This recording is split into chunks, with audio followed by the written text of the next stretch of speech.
Welcome once again back to the lab. It is your old Professor Pilkin. We need to talk today about the incoming Skeledirge raid. And of course, we're going to be talking this in kind of vague terms because we don't quite know what's coming yet. But I've got a pretty good plan of how you're going to be able to take on this Pokemon. And of course, we're going to do that with the help of Bulbapedia behind us. Now, shouts out to Bulbapedia as always, because what a great resource for this. So, first things first, Skeledirge is coming in with a Fire Terra, so you know that automatically this Pokemon is going to have fire moves, or at least one, if not two. I'm going to suspect one big one that you need to watch out for, and we're going to talk about ways that you can kind of work around that one, because I think it's the scariest possible situation, but I think there's an easy fix for it. Now, a Fire Ghost type, let's go down here and look at his stats real quick. And we may have to zoom in a little bit to get those stats. They'll be all right. They'll be right here on screen. So, the attack isn't great at 75. Special attack, though, at 110 is phenomenal. Defense, 100. So, if possible, you want to use special attacks. Though, if I'm honest, with HP 104, it's not going to matter too much. You can go at this with either physical or special. Neither one of those are going to be that big of a deal. He is pretty slow, though. So, Speed 66 gives you a lot of options on the table for taking on this Pokemon. Now, weaknesses. He is weak. It says here, ground, rock, ghost, water, and dark. Don't listen to that. So, this dude, and I apologize for all the ads here. This dude is... Shouts out to Michigan, I guess. So, this Pokemon is going to be pure grass. So he's, pure, I wish, pure fire. So he's going to have just your standard fire weaknesses. So specifically, he's going to be weak to water, ground, and rock. So those are the big ones that you really want to bring to the fight. You want to bring at least one of those attacks, and you want to have something to boost that attack because that's about the only way you're really going to be realistically able to take this on. Now, what moves will Skeledirge have at his disposal? Well, I can almost guarantee you he's going to have Torch Song. In fact, let's kind of blow this up, make this a little bit easier to see. That's a little bit better. So, Torch Song, I think, is kind of a no-brainer here. I think that is going to be one of the guaranteed, regular occurrence attacks. If not, they're going really lenient on us. Skeledirge has the option here to really go crazy and to wipe out the whole field with little to minimal effort. So this actually could be a problem. Because if you didn't know, basically Torch Song, every time it goes off, it boosts his special attack stat. So that being the case, 6 of those Torch Songs and he's at max damage. Now, there are ways around that, and we'll talk about how to mitigate that. But I do feel like most likely, unless they're really being lenient on us, most likely that's going to be his main DPS. Now, 2 ways you can counteract that. Number 1, bring a Pokemon that resists fire, like bring a Watermon or something like that, and you'll be, fairly good to go there. But being that he also is a Ghostmon, he's going to have access to Ghost moves. So, Shadow Ball up there is also almost guaranteed going to be one of the moves at his disposal. So you do want to kind of plan around all those things. But those are only 4 of the 8 total potential moves he could have. Because remember, he's going to have basically 4 regular moves, and likely then an extra status move or something of that nature, and a couple things he does throughout the fight.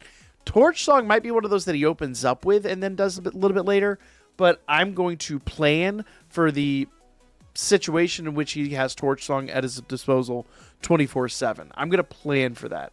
If it turns out not to be the case, it turns out not to be the case, but that is where I'm going to basically place my my heaviest wager.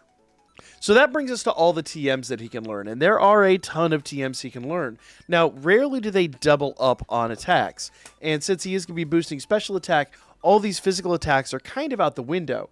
So you really want to look at the different special attacks, and usually power 80 to power 90 attacks. Most of the time, things with 100% accuracy. Stuff like Heat Wave, where it's a power 90, but also 90% accuracy. 95 power, 90% accuracy. Sorry. It was even on screen. I could have just read it rather than being wrong. Probably not likely, because most of the time, there are rare exceptions, most of the time, things like Fire Blast and that, they're not likely to be mainline attacks. It's possible, but not hugely likely. Now, one thing I do think is highly likely is, and I saw it a second ago, it is Earth Power. I think Earth Power is almost guaranteed going to be on there, because it's essentially Earthquake, just the special attacking version of it. Not quite Earthquake, but close a darn enough, near as it matters.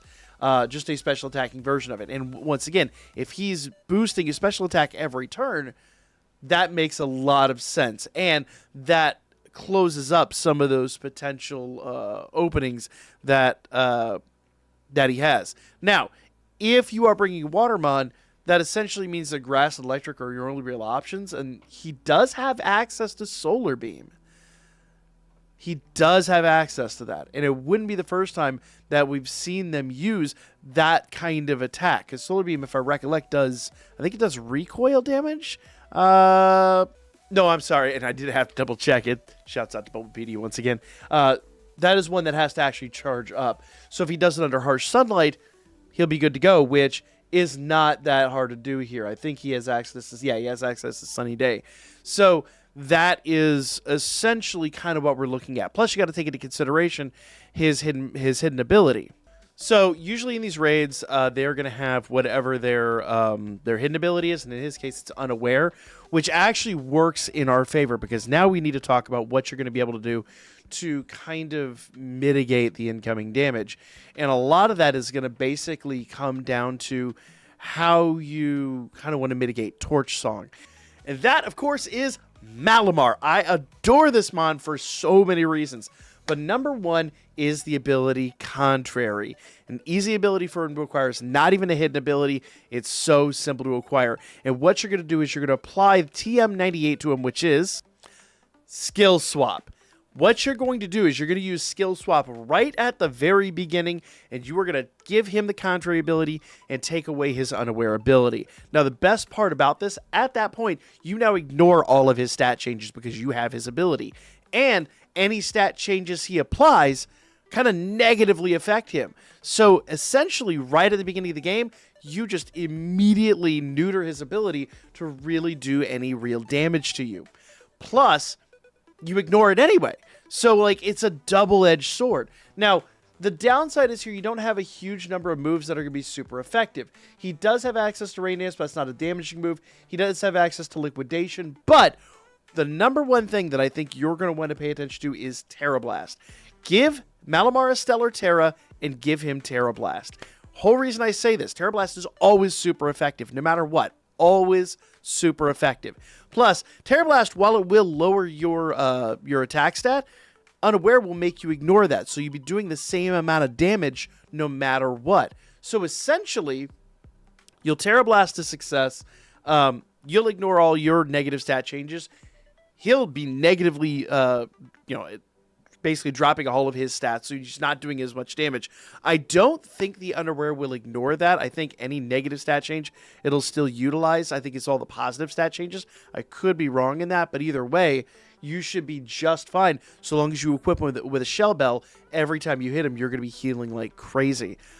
It's not going to be the fastest way to do it, but it's going to be an easy way to do it, and most people will have access to make that happen. So we'll talk about that a little bit more tonight, but for now, like, share, comment, all that good stuff. When the raid comes out, we'll talk about it, we'll test this out, and we'll even test a few more out live tonight on stream. So make sure you guys stay tuned, and I'll see you again for more Pokemon everything.